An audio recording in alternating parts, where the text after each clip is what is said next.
Hey, what's good out there today, YouTube? It's me, D Bellboy, the Black Ranger, with some more Genesis Hero vids for you.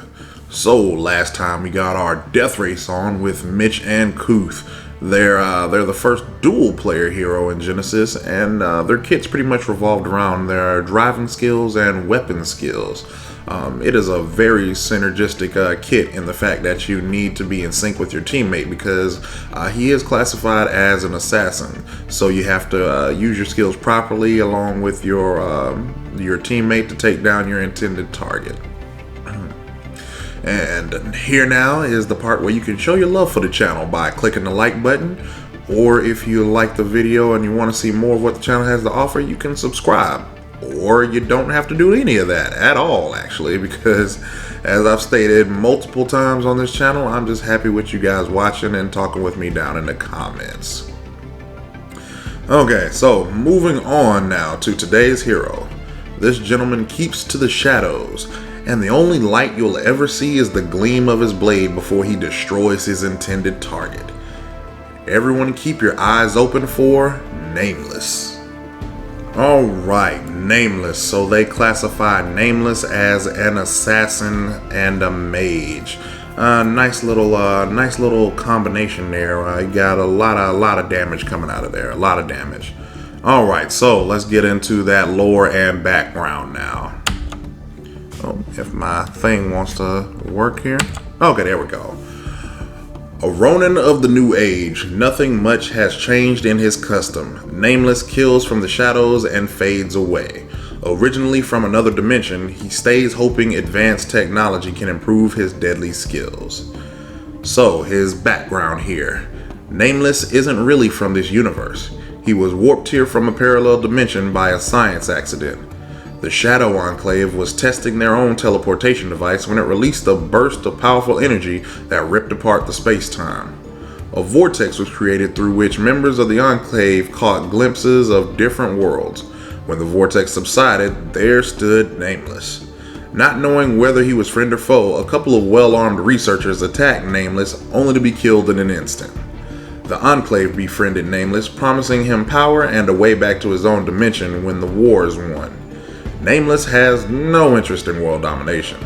He only wants to perfect his swordsmanship, and since he can't find his way back just yet, he agreed to stay. So he's a real lone wolf type, this guy, but that's not what you guys come here for. We know what you guys came here for. You came to check out them skills, boy. Them skills that pay them bills. Alright, so his first skill, Crippling Darkness.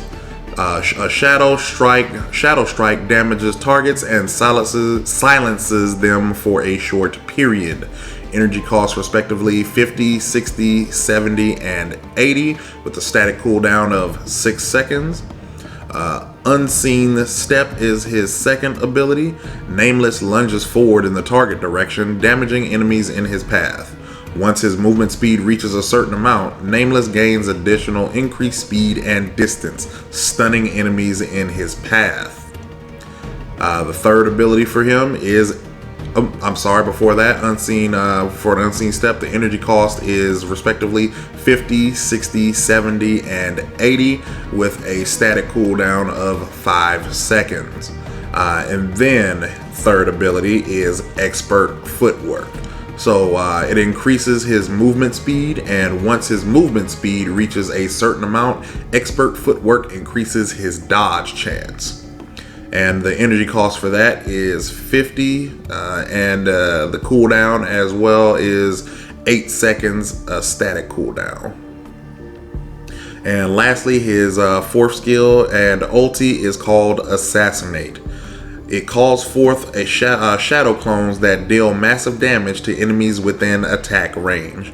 And the energy cost respectively there is 150, 200, 250, with the cooldowns respectively as 60 seconds, 55, and 50.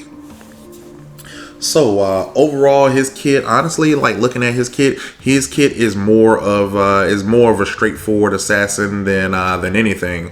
Like comparatively to Mikazuki, yeah, his seems a lot more a lot more of an assassin type, whereas hers, Mikazuki's kit kind of seems like she can still assassinate, but it's more so like she's she's fighting and assassinating at the same time, versus Nameless just feels like he's straight up just gonna just take you out. Overall, like, cause again, overall, like, it just shows in there, you unseen step in, it'll stun somebody. Crippling darkness, it's on a 6-second cooldown. So you crippling darkness, you basic attack them a couple of times, pop your assassinate. Assassinate is gonna deal massive damage. By the time, you're gonna get while assassinate's going off, more than likely you're gonna get your crippling darkness back again, and you're gonna get your unseen step back again. So then you can unseen step, basic attack, crippling dark, and then crippling darkness. By that point, assassinate has worn off, and it's going on cooldown. But literally, it doesn't matter, because probably you're gonna get crippling darkness and unseen step back again. So his kit actually just feels more like an assassin kit overall. Moving on, we're going to check out the recommended items for him. So, first up, Reatomizer. It costs 5,175 gold, gives plus 70 energy damage, plus 200 health, plus 500 energy, and plus 3.5 energy regen with an active reshape. Turns a unit into a harmless sheep and slows it for 2.5 seconds.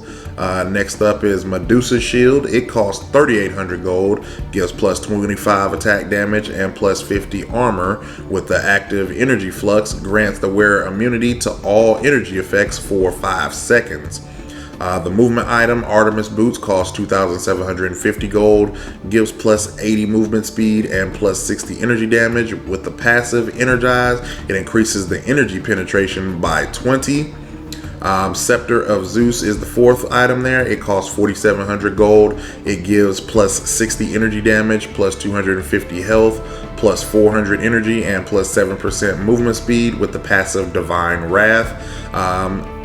Every 4.5 seconds, Divine Wrath strikes a random enemy in a 650 radius around the wearer.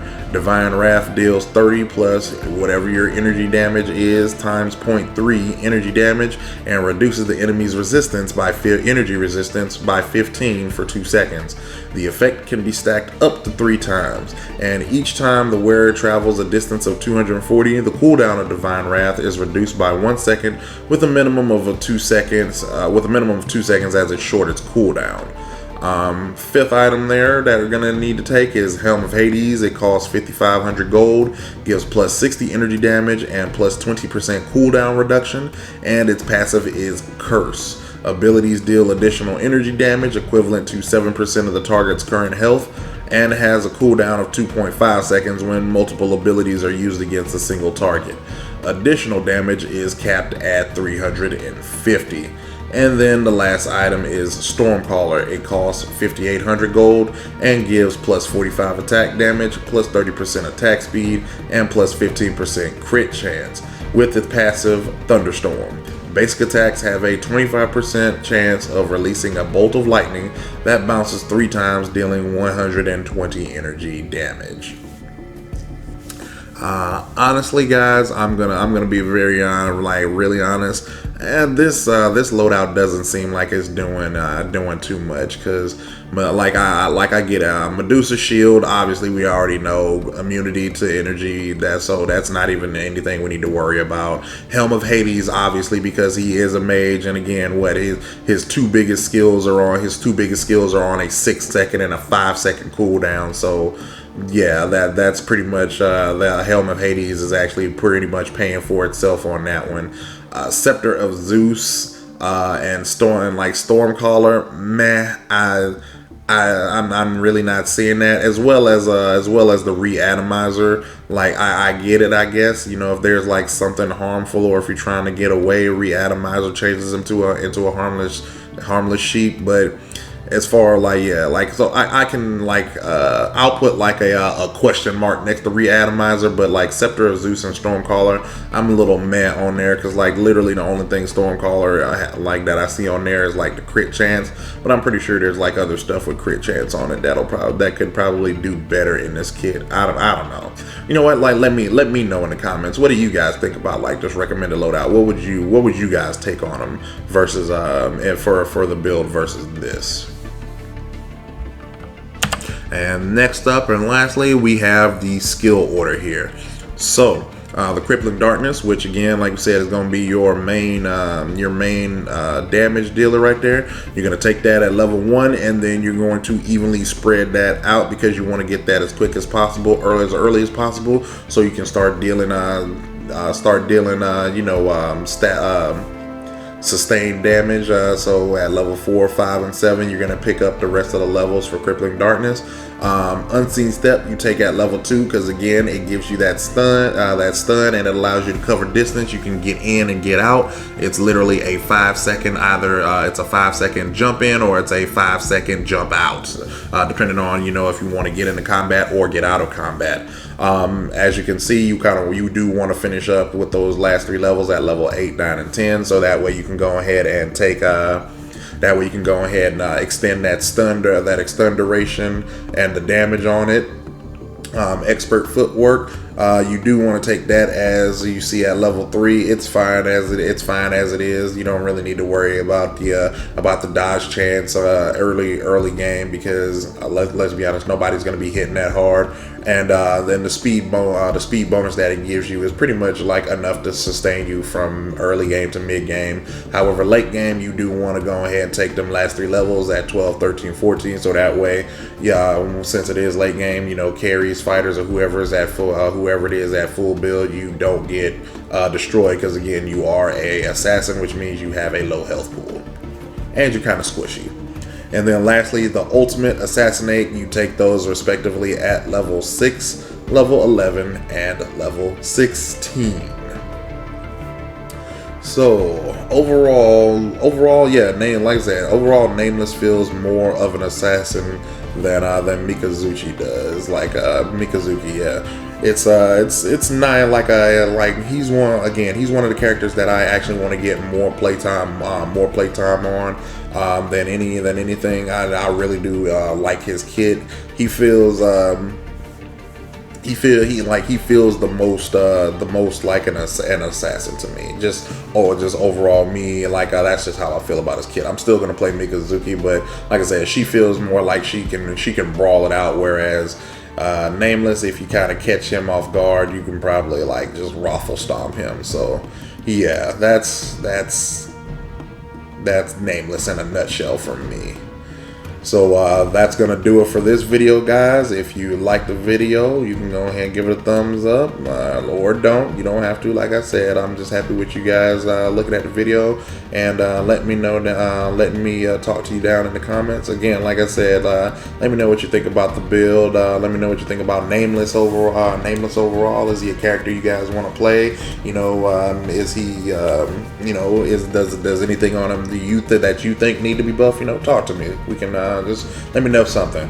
But as well as, if you like the content here that I'm putting out, feel free to subscribe, and make sure you hit the bell after you subscribe, so that way you can stay up to date whenever I upload Genesis content. And like that, guys, I'm gone. And remember, we're always good like grandma's cookies.